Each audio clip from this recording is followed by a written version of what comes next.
This is great, Sebastien. I'm really happy to have you because we are going to be discussing about a topic that many companies are wondering today regarding purpose and sustainability. And it was kind of, I was waiting for the right person to have enough knowledge, to somebody who has the experience, who have gone through the process in order to understand what is the real value that it brings to corporations. Now, let me tell you something. Today, it is something that a lot of companies are talking about it, but they don't know how to do it. First of all, what we know is that 85% of employees they don't feel that there is purpose at work, so they are unsatisfied about where they are living their lives.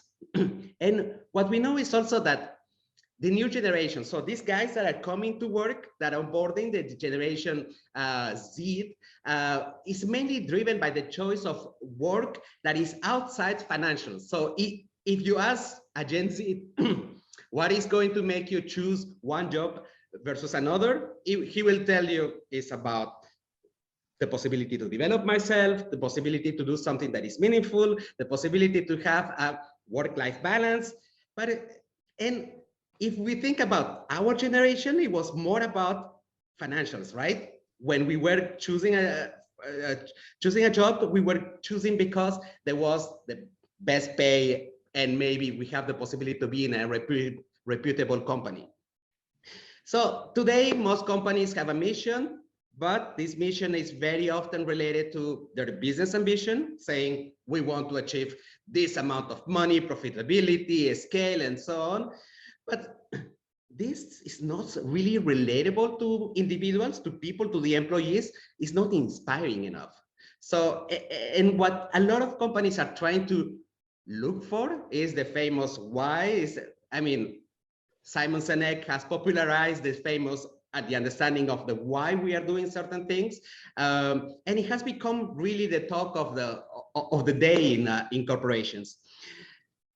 I was thinking before this podcast that I made it relatable to a sentence that was said by Viktor Frankl, the writer of Man's Search for Meaning. So it's kind of a psychologist. And he was saying those who have a why to live can bear with almost any how. So, and today we have been living like a tough life, like to adapt, to be resilient because, this COVID thing has impacted the life of all of us and has given us also the opportunity to rethink about the life that we want to lead in a day-to-day. So I'm happy to have you because you are a special guest who has experience firsthand on bringing purpose through sustainability. You have been a senior leader in the luxury industry across the world. By the way, I don't know how many countries you have been in, but I'm counting still. So I had the opportunity to see first sight your capacity for innovation and disruption. Our path has crossed in the corporate life. And I have the feeling that you are not the type of person we can frame in a box. I was really astonished to see you become an advocate of sustainability in corporations. I wasn't astonished because I almost felt that you are like kind of a disruptor. So we cannot frame you inside of a box. You have founded mobile partners back in Switzerland, and I was wondering more about these challenges that of reaching out people who are more driven by the social status in luxury, of course, into a more purpose-driven life. So today you are making sustainable luxury become a thing. You have started in Switzerland, and as a CEO of Movo, you are helping organizations become purpose-driven, transforming cultures, mindset, and driving this product innovation through sustainability. Seb, I'm curious, how do you transition from the luxury goods into a founder of a sustainability consultancy? How do you make it? Well, here it comes. All right. Well, thanks for having me, Ivan. It's a real pleasure to have the opportunity to talk to you about this amazing topic, and of course to see how life evolves. It's also fascinating to see that many years later we meet again on this occasion.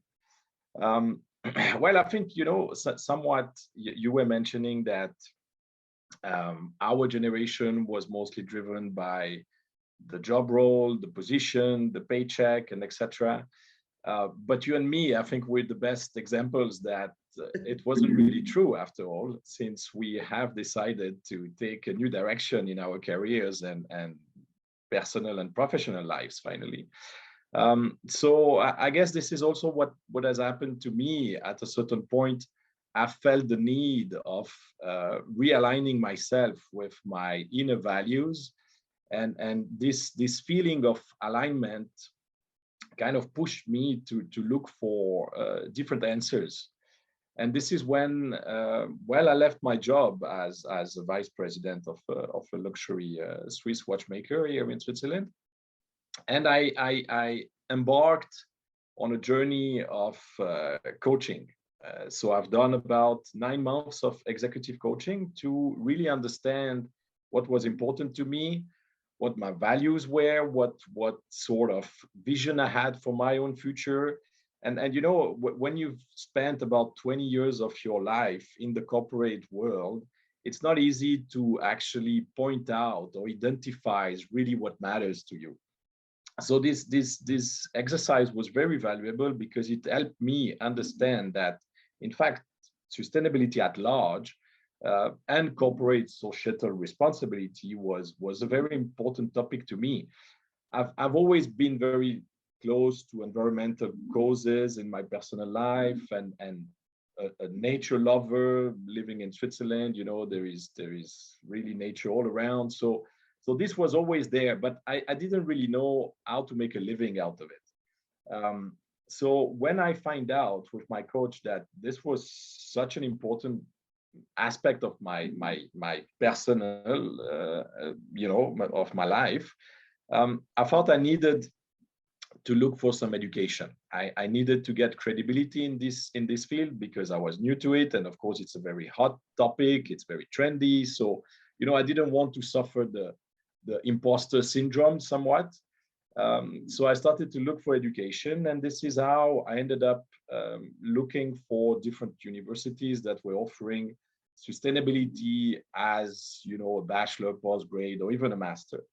And Cambridge occurred to be the only one that was really focusing on leadership, because leadership is, if I can say, my expertise, but sciences is not, clearly. So I wanted to embed sustainability into organizational change. And that's how I ended up following a postgraduate at Cambridge in sustainability leadership. And from a thing to the next, I ended up building a new network of individuals and companies in the topic. And I also found that sustainability there was a lot more solidarity in sustainability. So contacts, networking was a lot easier than in my past experiences.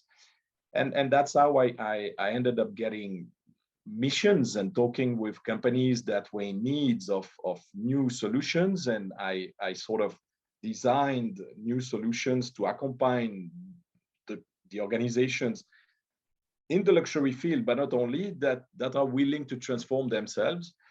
And that's when I founded Mobile Partners, basically. So this is the story.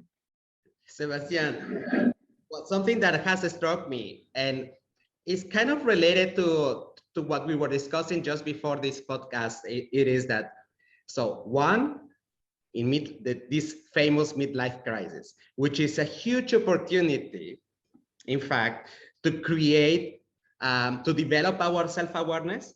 Because when you have been, and I relate to your career path, you have been working all the time, 20 years plus, working, and then you reach leadership positions. In fact, there is a lot of psychological research that shows that the more we progress in a company, the less self-aware we are. In fact, if you ask to a leader, what is the real situation, he will have less knowledge about himself or about others than someone who is in the front line.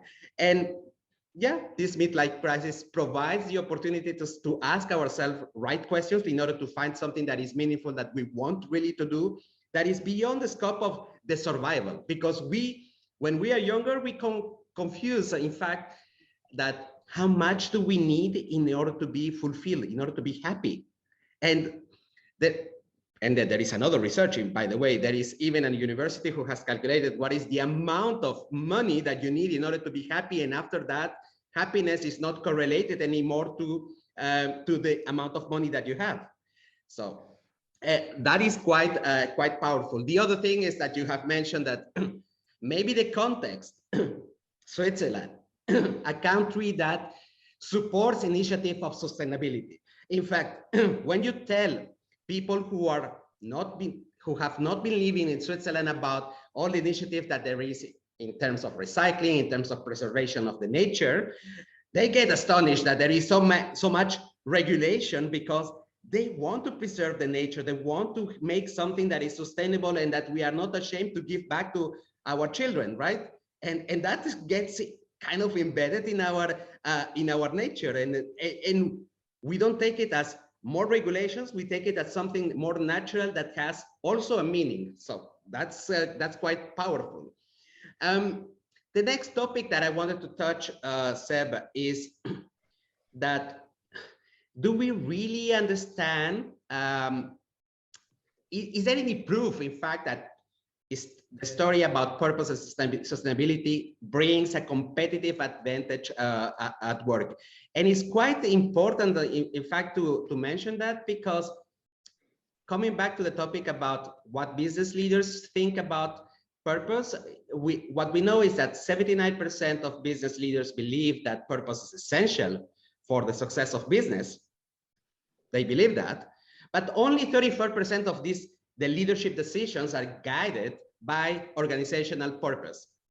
Wow, there is almost like a contradiction. There is a gap that, when there is, of course, a lot of people who are trying to support organizations in terms of the transformation, but they do it in such a way that is more driven towards going faster with technology. Maybe realignment of business unit, how to make more money. And it's all driven by something that is quantifiable, but it's not something that is relatable for human beings, because we all need to have something like a meaning in our life that make us want to do things because we are doing for the greater good. And very often, I mean, the profitability of the companies that we work for, we don't give a damn, right? It's not relatable. It's not something that touches my emotions, and it is emotions that are going to bring this ability for individuals to want to do things for the sake of it, like what we call intrinsic motivation, something that comes from within. Is not something that I'm paid for. I'm just doing it for the greater good, for the community. So what is your take about what it is the competitive advantage of purpose and sustainability? All right, so that's a very good question, Ivan. It's a huge topic. Obviously, it's very vast, and you'll find many different answers. But I think what is really interesting is when you're referring to this gap, how is this gap created, and why are organizations failing at distributing or cascading the purpose through the organization, so that the employees, as you were describing, feel engaged, feel committed to a common vision. So there are many studies that will advocate about the advantage and the competitiveness of companies that have designed a clear and fundamental purpose statement. Now, it's not enough, unfortunately.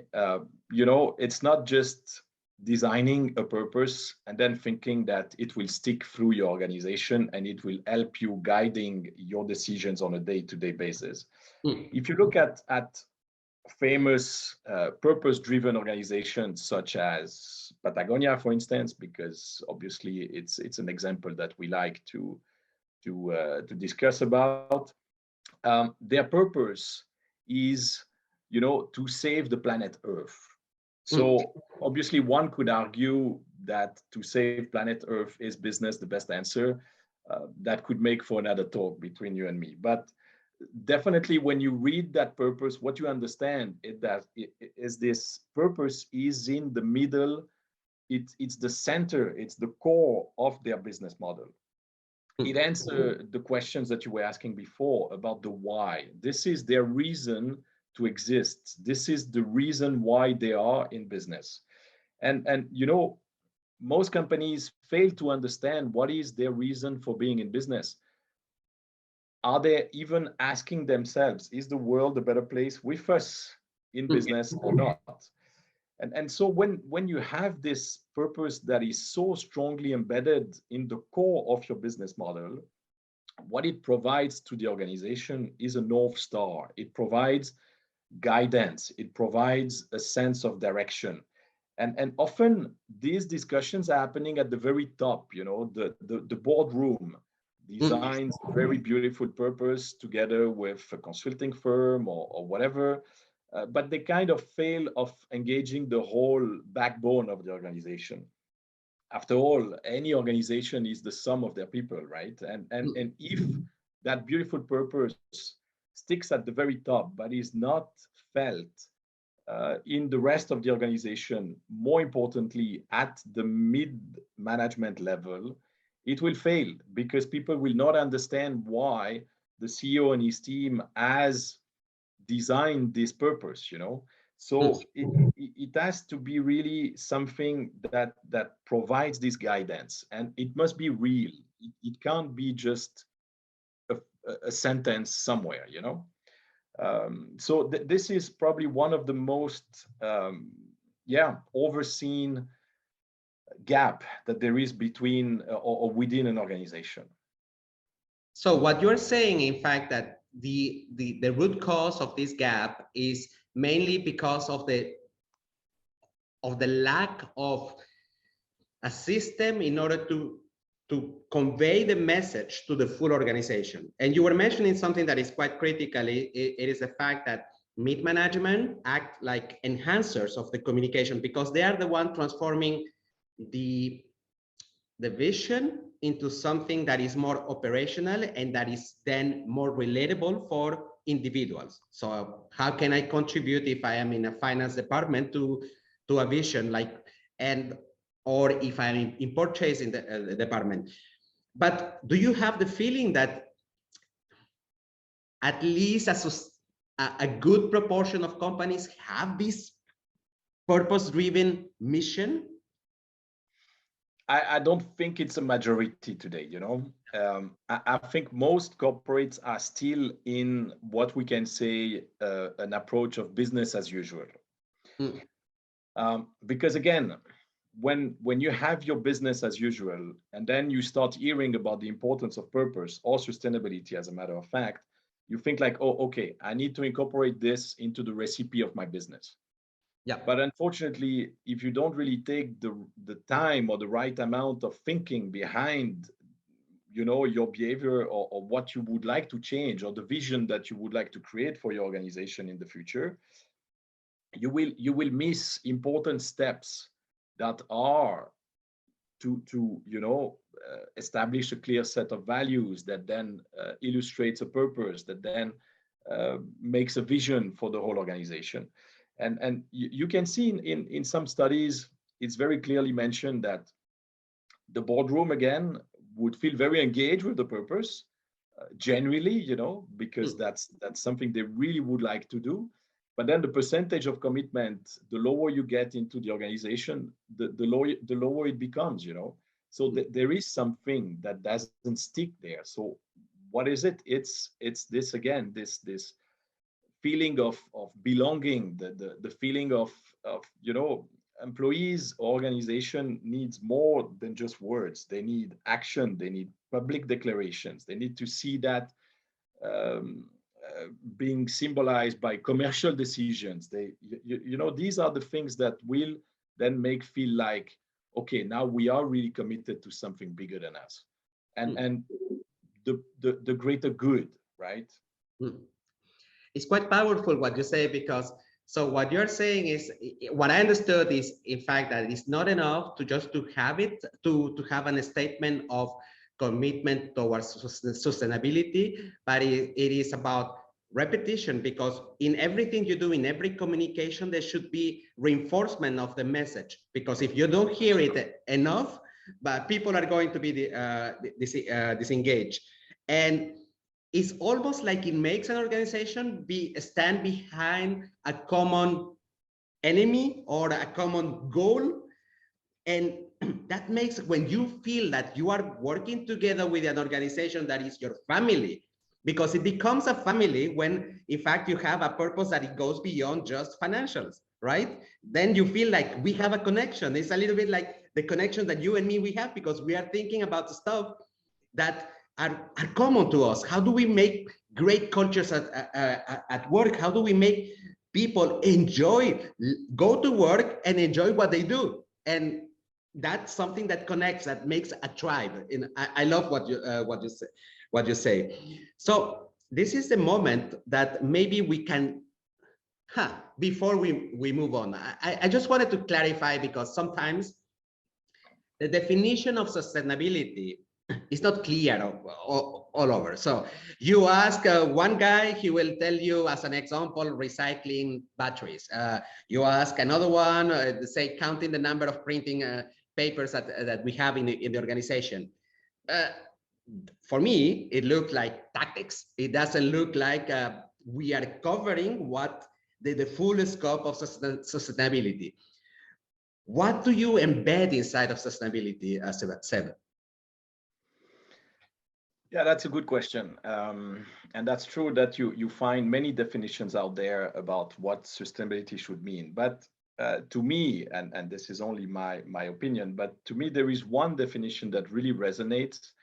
And in fact, I find it pretty striking, because it was defined already back in 1987, when a certain Mr. Brundtland was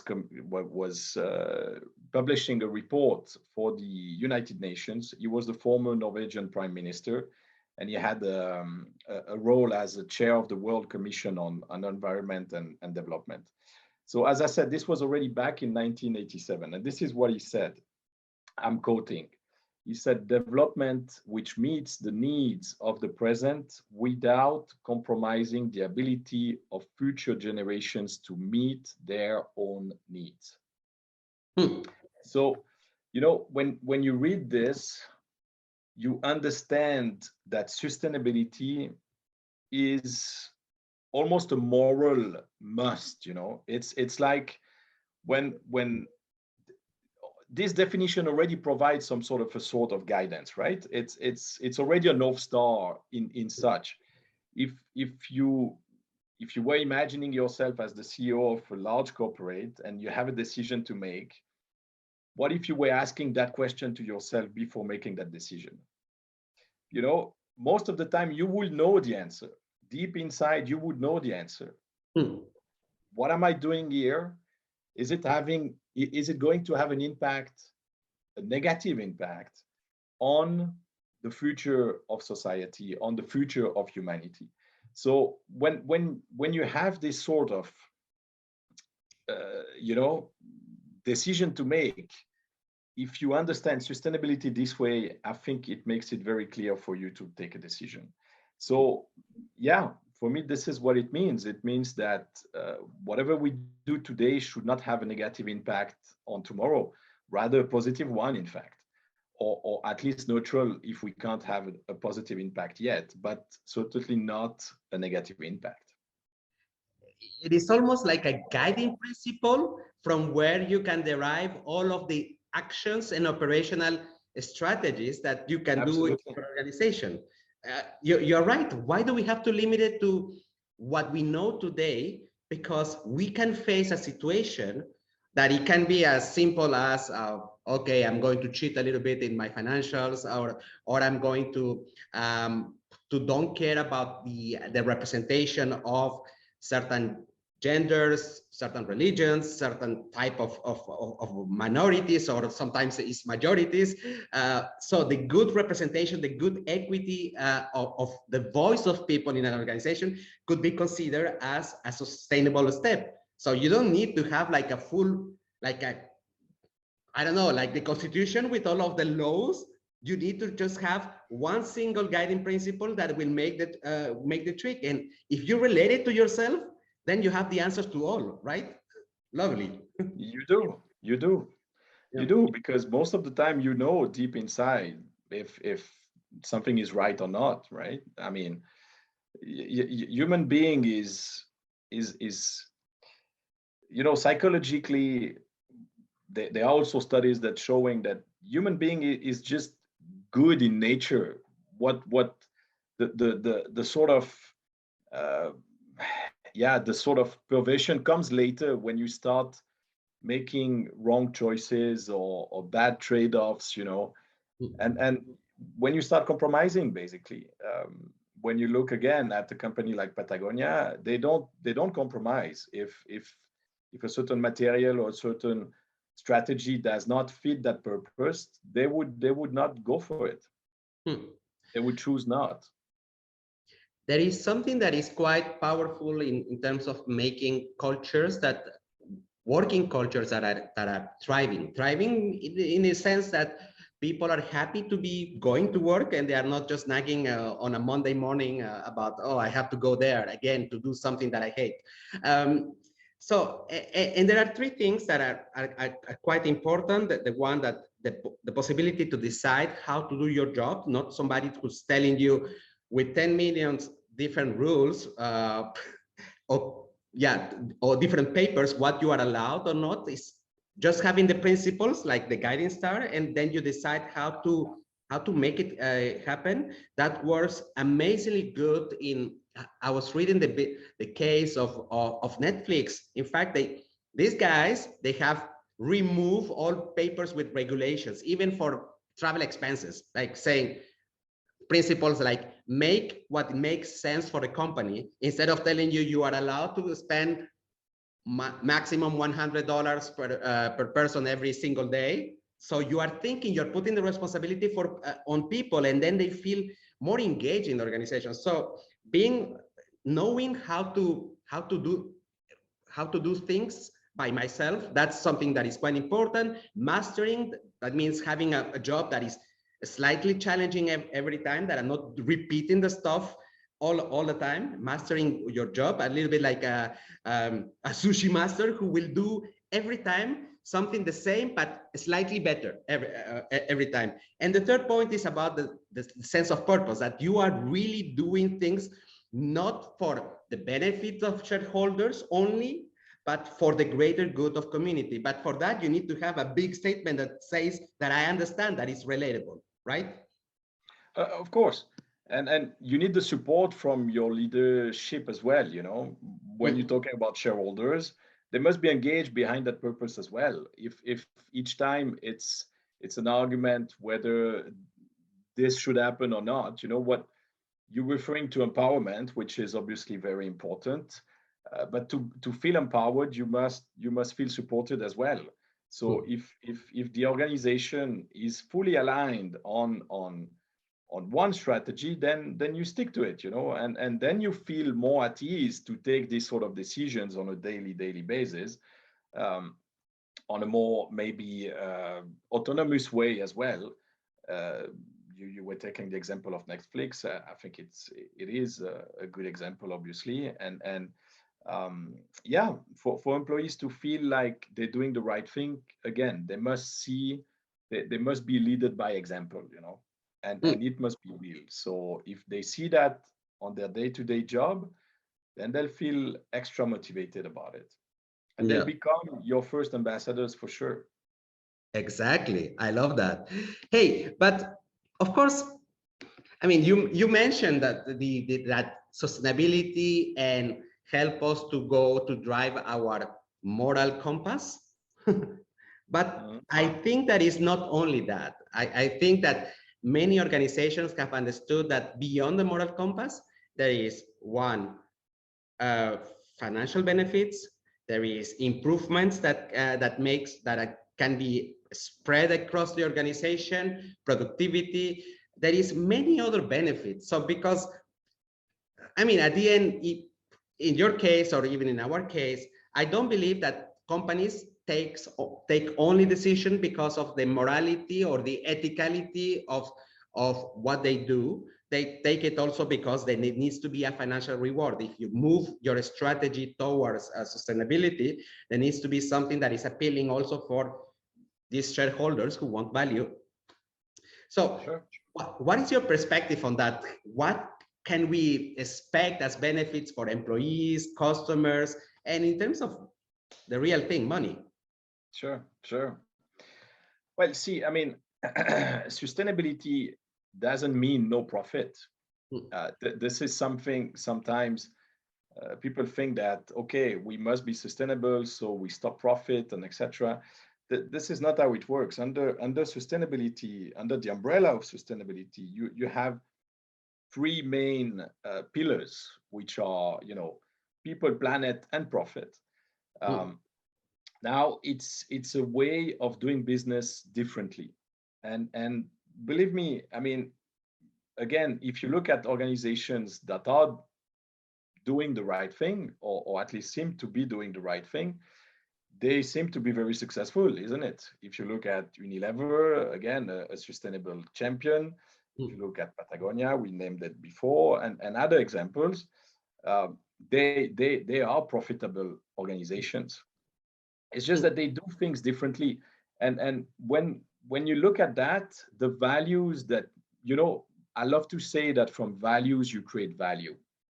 So when profit is not the only thing that you keep in mind, success will happen naturally, a lot more naturally, because you start doing the right thing.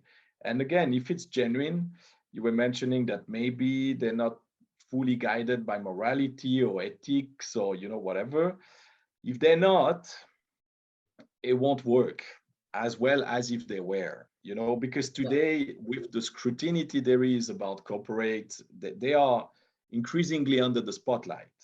You can't do business like you used to do, right? I mean, business today has to be transparent. Consumers are asking for this transparency. Shareholders are asking for this transparency. Investors as well are investing more and more into business that are labeled sustainable, so this whole community is growing. So the question is now whether you want to be part of this community and grow this greater good for all, or if you would rather still think, or is it going to be profitable for me? The question is rather, what if the statu quo or not moving would be far riskier and a lot more costly for your organization? Because one could argue that if you were not to transform now, it might be too late later. We obviously have in the history of corporate examples of companies that have suddenly disappeared very suddenly, in fact, because simply the customer mass to which they were talking moved on, and they found themselves without customers to serve anymore. Kodak is a good example. Nokia is another one. So again, the question you must ask yourself is not necessarily, or is my return on investment going to be satisfying? If I do the right thing, it will be for sure. That would be more my approach. It's to say, listen, yes, profit will be there, but we will make things different, and we will communicate different to the different stakeholders. I love the message. In fact, what I translate in my head is more about that. If you have an awesome product, this product will become nothing, because it can be easily copyable, because startups are coming, can replace it. The needs of consumers are changing. What you cannot replace is the intangibles that you add to your product, on the way how you deliver it to people, because that's what creates in consumers loyalty, because they say, oh, they were the first ones to do this type of activation, or even employees, because you really unleash the passion of employees when they're doing something that, hey, we are doing it because of this good reason. That's And true. yeah, That's good. also how you build the desirability about your service or your product, right? This is how you make it different as well. This is how you stand for something bigger than just the product you try to sell. And yeah, it's fascinating. Indeed. So what, from my side, what I observation working with a couple of corporations. So when you have a company that has this meaning embedded in their mission, you have people, and there has been some research on that, where employees are increasing their level of engagement. So we see, for instance, in one research from CIO magazine, we see that an increase of motivation by 55%, loyalty by 42%, pride, that you really want to talk about your company. So you create ambassadors who are, so free publicity. When you're proud of what you do, you talk about it with your friends, and you create this early adopter snowball so that you really talk about it. Then you have an increase in terms of employee retention. People are not leaving, and especially now that we have this how can I call it, like the paradigm of having people leaving their work for finding something better in terms of meaning, not is better in terms of money, like working remotely, like working in something that they love, that they enjoy. But that is quite useful, and it becomes even more important, because companies are having problems to attract this Gen Z who is coming on board to companies, and they haven't found that the right way to communicate to them. It's not anymore about money or giving them some TikToks with saying, "Hey, come work for us." They need to understand, to have the proof, because these Gen Zs are terrible, because they go and and dig to find out if what they say, a company says, is true or not. So employee retention and employee attraction is something that is important. And then you have this this thing that happens is that there has been an increase of absenteeism, which means, in fact, the capacity of people to be productive at work. So when you come to work and you are doing something like that you used to do very quickly a couple of months ago, and suddenly, because of your mental capacity clashing, you are in front of a computer, and basically you are taking more time than before, or you are just being present without being productive. So, and that has a name in psychology, which is cognitive dissonance, when your values are not the same values of the company, and you feel bad about it. It's like hanging out with somebody who is dangerous for you, that doesn't have the same values. Like, for me, it would be, hey, I'm hanging out with a neo-Nazi. Of course, I'm not going to be super engaged to have a conversation with him, or I'm not going to want to share any private things with him. Same, it happens in organizations. So the individual values, the detachment completely from the organizational values. We also have improvements of performance, in average of 22% more performance. And I'm going to do the trick that you did just before, that what if we don't do it?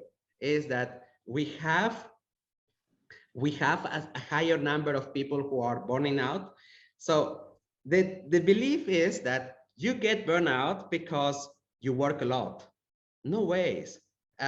When you are doing something that passionates you, you get into the state of flow. You get like a kid who is playing for hours and inventing words with the toys for hours without taking care of the time. So when you're doing something that you love, you don't care about the time. At the end, work-life balance is what you feel provides you the more fulfillment. So people get burned out because of this misalignment, this cognitive dissonance between the purpose of the company and the individual. And finally, of course, not only the cost of presenteeism, so because you are paying for someone to be productive and he's not, then there is the cost, the medical cost, that because somebody leaves because of a burnout, and then you lose people naturally because they don't feel attracted to you. It's a little bit of seduction that is kind of that should happen in a company. It's like you see someone that you really like, but this someone is an organization, and you do it in an irrational way because you are throwing out your emotion to someone who has compatibility with who you are. And that's a cost. So we have many opportunities. The cost of opportunity is quite high if we don't move into a purpose-driven setup. Seb, we both grew up in Switzerland, so we know about how important it is, the sustainability, because the government is promoting it like in a regular basis. But the question is, so can we say that sustainability is the thing for developed countries, people who have the money, or can it be something implementable in any other country? I mean, I'm not even talking about countries or type of organization. Are they some type of organization that that are more ready to move into sustainability than others? Can you, if you are oil, or if you are construction, or if you are in FMCG, is there any difference? Yeah, that's a very good question, Ivan. The readiness, of course, might vary geographically. It might vary generationally as well. You know, eventually it comes down to education. Education plays a very big role in understanding why sustainability is an important topic today. But you know, when it's I mean, to implement a purpose-driven organization doesn't need much. You can do that at many different levels, and you can do this. It's applicable to almost any sort of business or organization in the world. Wherever you are based or located doesn't really make a difference. What would make a difference is, of course, the resources that you have at your disposal to make the change. And today, we're living in a very connected world. So we should stop thinking that, you know, what we do in Switzerland actually is good enough for the global world in which we live, because it's unfortunately not true, because our impact goes way beyond our borders. Because yes, we might be doing some great recycling in Switzerland. We might be using less coal for heating our houses and etc. But the production of what we consume here is still made in countries where this sort of you know, standards are not applied. And this is where we have a role to play. We should say stop to that, and we should consume in a different way, or at least we should ask more questions about how certain things have been made and where they come from and etc. Because the issue we're facing today is not a local issue, it's a global issue. So whatever we do, anywhere we do it, has an impact, potentially a positive impact on the outcome. So I think us living in maybe more developed countries must you know, sort of ask ourselves, how can we help other countries to come join us into this efforts. Sorry, the question came to my mind just now about, is there organizations that can really prove like a company that is based in Europe is doing things in a sustainable way beyond the borders of the company? Like, it means if I'm bringing clothing from Bangladesh, from Turkey and whatsoever, is there a way to say, hey, I'm sustainable? Well, again, I mean, it depends how you communicate about it, right? If you don't say anything and you try to pretend that your clothes are made somewhere else, that doesn't work. Hmm. If now you are fully transparent about where you do things and why you do things, I think it's your first step towards sustainability, because by transparency, then you are forced to do the right thing as well. There might be strategical decisions or even lack of resources that force you to work outside of your borders. And that's all right, as Hmm. long as you don't take benefit of this in a social or environmental aspect, because doing business in a certain countries might mean also less regulations. But Hmm.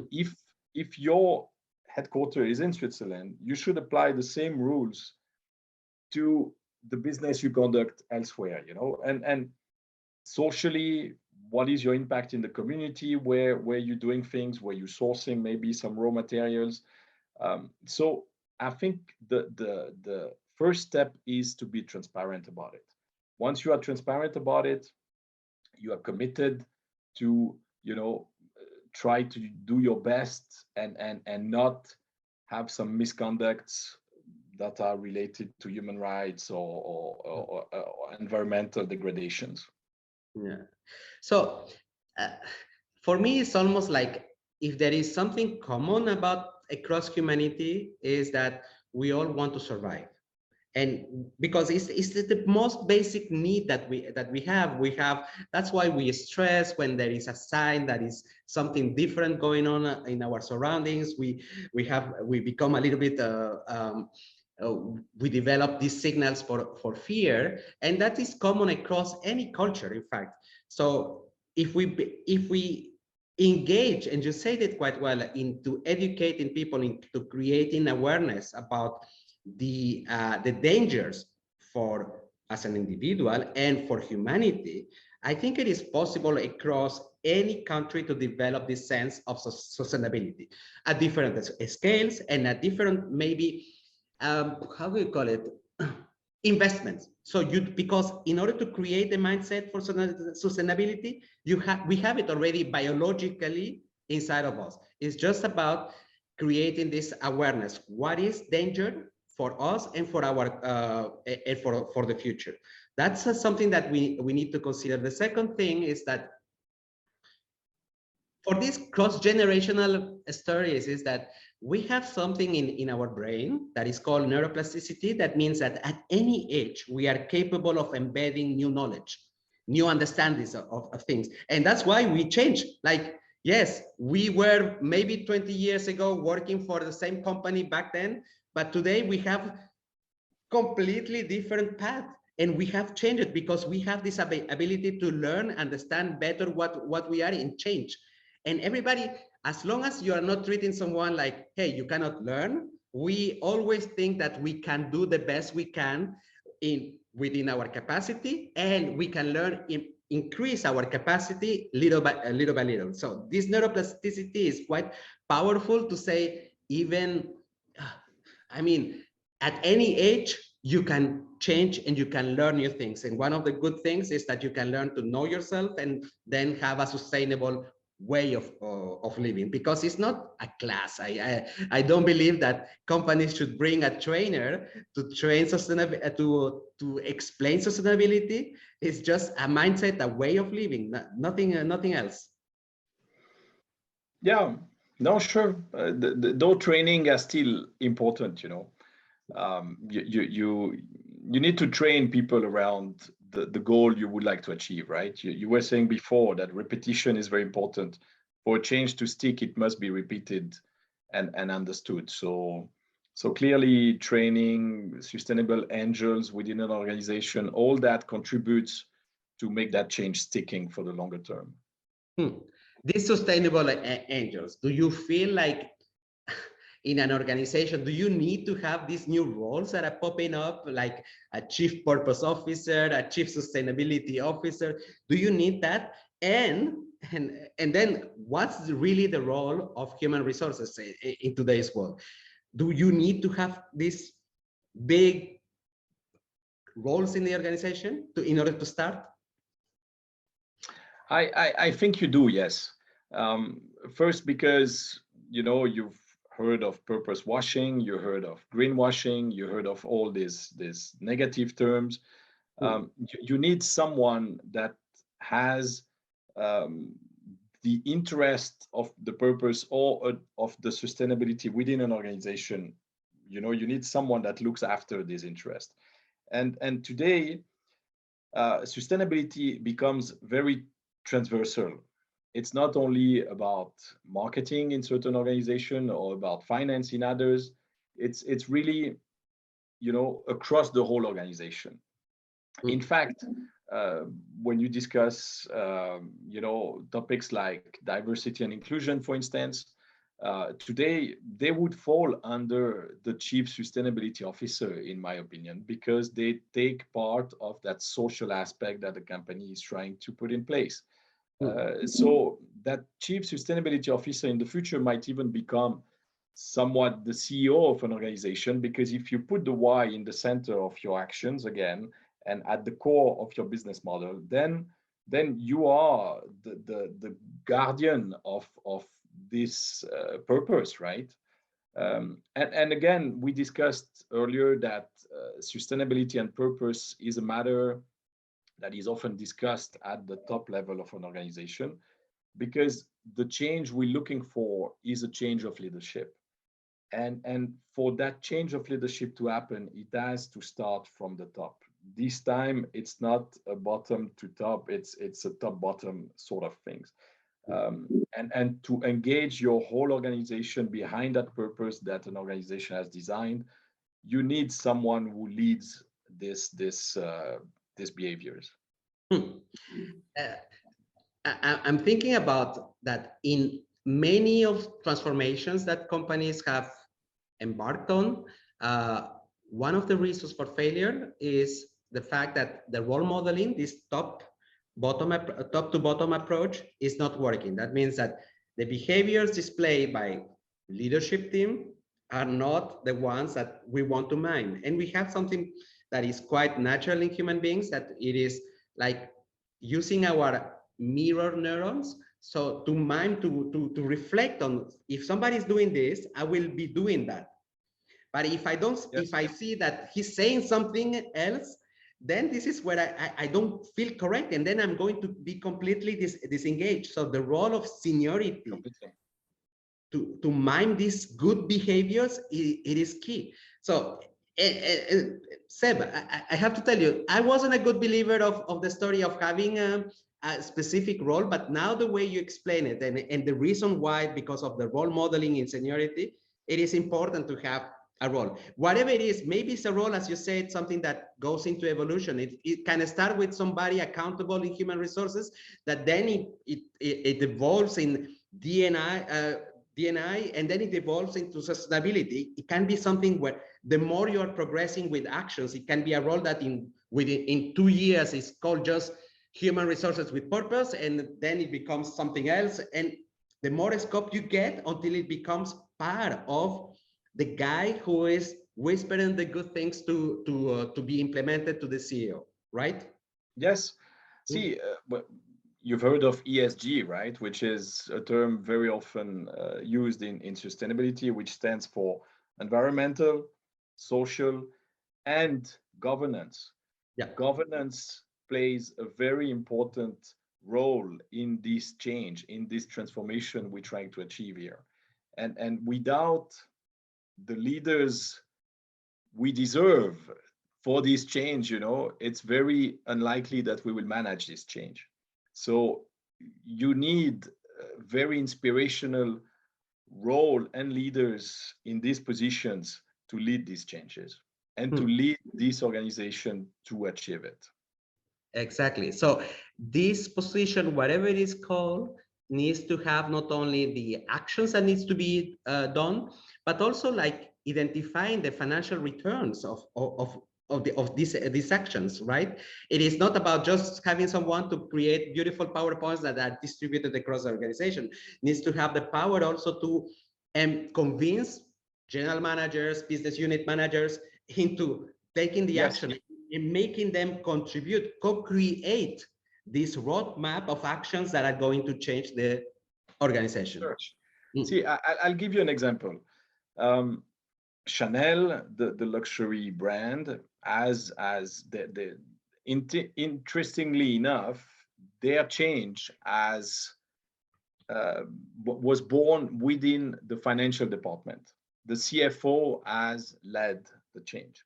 How did he do it? 2 years ago, Chanel, for the first time in their history, has released bonds that were linked to their sustainability targets. So the way it works is that they issued the bonds to raise capitals that might be used for, sustainability efforts, and they've linked a set of targets related to the reduction of their gas emissions or different targets related to sustainability. If Chanel was to fail to deliver on the targets they have set by the time the bonds will expire, which is, I believe, 2029 or 2030, they'll have to pay a premium to the bonds owners.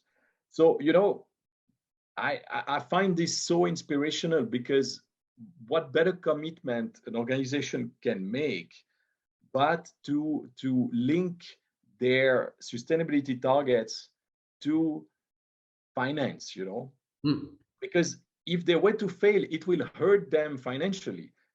And this is for me a really big commitment. So it's very interesting to see that sometimes sustainability might come from the marketing department, but some other times it might come from the finance department as well, or maybe from the HR department or from the CEO himself. But nonetheless, when you have this sort of commitment, you can never go back. You are committed to the change. It's quite inspirational, the story about Chanel. Really, I love it. Hey, I just wanted to close the loop about if anyone may have the impression that doing the change to become sustainable, purpose-driven organization, it means that is going to cost me an arm and a leg, because we need to hire some McKinsey consultants, some Boston consulting guys, and you have 20 of them, and each of them is costing you a bomb, and so on. Can we really do something doing the right thing, starting at least, and doing it in an inexpensive way in an organization? Can we? I think you can, yes. I mean, I don't know if it's most, but I believe it's a majority still of organizations that believe that the change must come from their products or their services. So they put their efforts in, releasing a new line of whatever it is, a new line of products that is more sustainable than what they do so far. So it can be recycled, it can be related to conservation somewhere, or, I don't think this is the right approach, because of course, when you do this, then you don't see the return on your investment immediately, because you're just testing the water. For me, the inexpensive way starts again by gathering your organization in a room and just spend some time on reflecting why this company has been in business to begin for. It's really the start of everything. And this is what some organizations are missing in the process. They will first think, oh, okay, we need to release this T-shirt made out of sustainable cotton and etc. Yes, that's all great. But if the why is not, if the why is not explained, or if the why is not clear, then you cannot have this will cost you a lot, yes, because you might even fail. You might be accused of greenwashing. You might be, So my advice is really to start by simply gathering your leader team, your executive committee, whoever is really part of the decision making, and spend, a workshop of 1 or 2 days and just talk about why is this company in business. Look at your heritage, because very often in your heritage or in the story of the company, you'll find out that in fact there was a purpose at the very beginning, or the founders might have had a very clear purpose that somewhat you have forgotten along the years or you've diverted from. So try to connect back with this heritage and history. Once you have answered these questions of why you are in business, then start moving to create that vision for your organization. And this does not need to happen tomorrow, though we are in an urgent state of changing things. You can commit your organization for the 5, 6, 7 years and start making progress towards that impactful future or positive future that you have designed with your team. This doesn't cost you anything. Then, of course, where the investment will start to be needed is when you will have to communicate it on the outside and within your organization. But again, this is just business as usual for any organization. So it's not necessarily an expensive effort or exercise to make a change. I see totally. So it is not, because if you, and you're right that people are thinking more about how to change the product, but first is the mindset of the organization, having the clarity about the famous why, having the possibility to communicate with passion, because you need that to have this set of principles. It's not rules. It's not like senior management is going to invent like 20 things that people must do. Is principles that then every individual needs to embrace, deciding how to implement it. And then there is the aspect of also of the perspective that needs to be worked on in the organization, so that people are feeling connected to something bigger than themselves. Understanding why implementing that in your work matters today, and understanding also what is the effect of what you do in other people's life. So, and that is not a cost. It is principles, and people has to embrace it. And even it doesn't have to cost quite a lot, because you said it. So it needs to be communicated inside of an organization. You don't need a movie done by an agency that is going to cost you $30,000. You need to talk to them. You need to empower your second layer of managers to communicate it in a recurrent basis, to talk about, to have these discussions. And as it is not a business bottom line discussion, it's going to make people naturally to show a little bit of their humanity and share also their perspective on what actions should be done. It is quite powerful, and it is not about money. Totally. No, absolutely. You know, in my work, I support organizations in making that transition, and often the executive committee is quite astonished by I wouldn't say how simple, but how evident or how obvious things are for them. It's not rocket science. It's just there is a methodology that you need to apply, and then if you follow these steps, things will unfold pretty naturally. And Seb, so that drives me a little bit towards the end of our discussion, because it's close to 1 hour that we have been discussing. So I guess a lot of people are going to be asking themselves, so how can I start? How can I do it? How can I have just a chit chat about, is it worthwhile to do it now, or in 3 months, or in 6 months? And I guess the best for anyone listening is to reach you out directly. You are in LinkedIn, Sebastien Cretegny. Cretegny is Cretegny. It's a little bit a complicated French, so that's why I have to say it. And then your email, of course, Seb, SEB @movopartners.ch. Is that the correct way to reach you out, Seb? Yeah, absolutely. And I would be very happy to answer any questions or see opportunities for accompanying more organizations. That's my new passion, and this is what I love doing. So I would be really happy to answer any needs. Lovely. Thank you, Sebastian, for your time. Enjoy Switzerland. Enjoy the beautiful weather and nature. Today is a good weather. I checked. Thank you, Sebastian. Thanks, Ivan. Thank you. See you soon. Ciao.